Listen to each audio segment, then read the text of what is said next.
S'il vous arrive d'être à Genève au domaine de Pente, dans la banlieue, face à l'ambassade des États-Unis, le musée des Suisses dans le monde vous accueille et dans ce musée des Suisses, de temps à autre, vous avez le droit à une visite. Cette visite peut être assumée par Gérard Miège.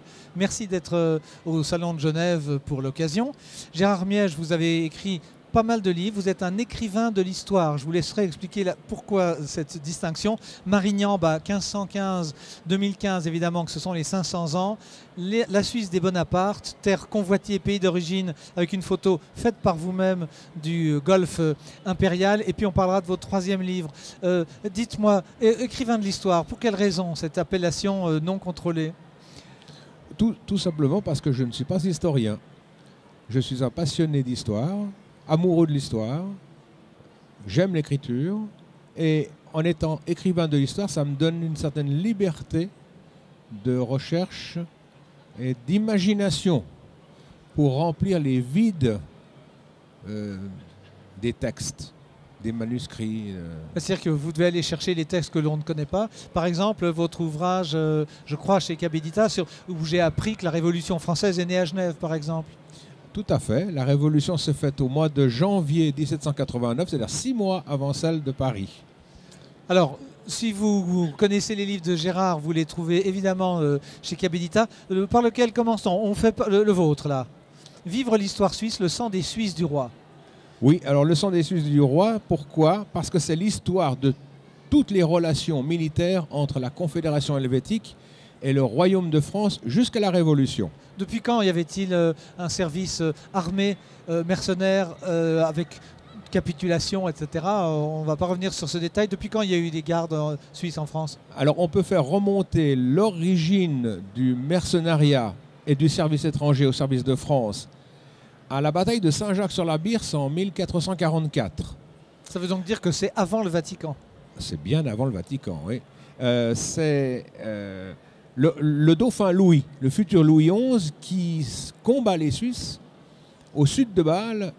Il va les battre, il va les détruire, mais il va être subjugué par leur vaillance, par leur audace, par leur bravoure. Et il va en parler à son père Charles VII. Et quelques années plus tard, en 1453, le roi Charles VII va signer ce qu'on appelle une capitulation militaire avec l'ensemble des cantons. Pour les cantons acceptent de mettre à la disposition de la France 6000 soldats. Et cette première capitulation va être suivie par 80 autres capitulations jusqu'après les guerres napoléoniennes. Oui, la dernière capitulation. La dernière capitulation, 1803, avec Napoléon. C'est-à-dire qu'après le massacre des Suisses pendant la Révolution, il y avait encore un service armé. Alors, après le massacre des Suisses aux Tuileries en 1792, il y a rupture des relations diplomatiques entre la France et la Confédération, relations qui vont être rétablies lorsque Robespierre va tomber par le Directoire, qui se met en place en 1796. Et vous n'êtes pas historien, donc? Non. Mais vous connaissez bien les dates. Donc ça, c'est l'histoire. C'est quoi, une histoire qui reprend les grands axes? C'est toute l'aventure de ces Suisses qui sont partis au service de France. On les estime à peu près à 1 million. Et sur ce million d'hommes qui ont servi la France, on pense que le tiers y a laissé la peau. On imagine, puisqu'on les payait bien, parce qu'ils étaient fiables et qu'ils ne se retournaient pas sur celui qui payait leur solde.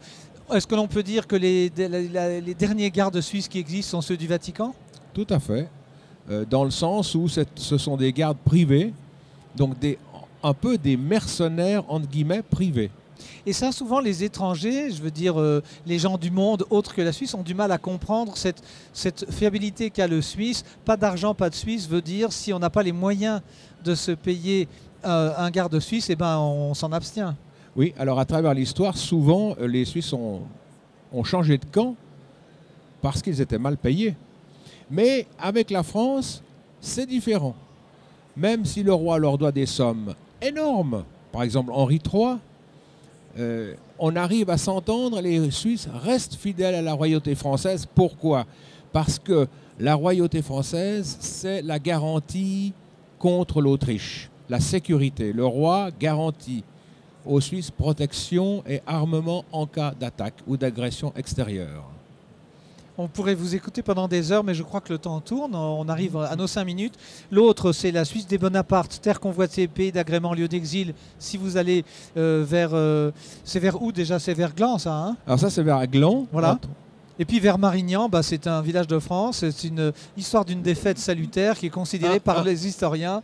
Un village de l'ancien duché de Milan, aujourd'hui Melegnano, au sud de Milan. Voilà. Donc, vous savez, les Français sont très mauvais en géographie et dans les dates. L'histoire d'une défaite salutaire, 1515-2015, Gérard Miège, tout cela chez Cabedita, sauf celui-ci qui est une édition propre. Voilà, tout à fait. Merci Gérard, Merci. à très bientôt. Merci. Puis quant à vous, vous venez toute la semaine, on n'est que le 2e jour et ce n'est que la 15e ou 17e interview.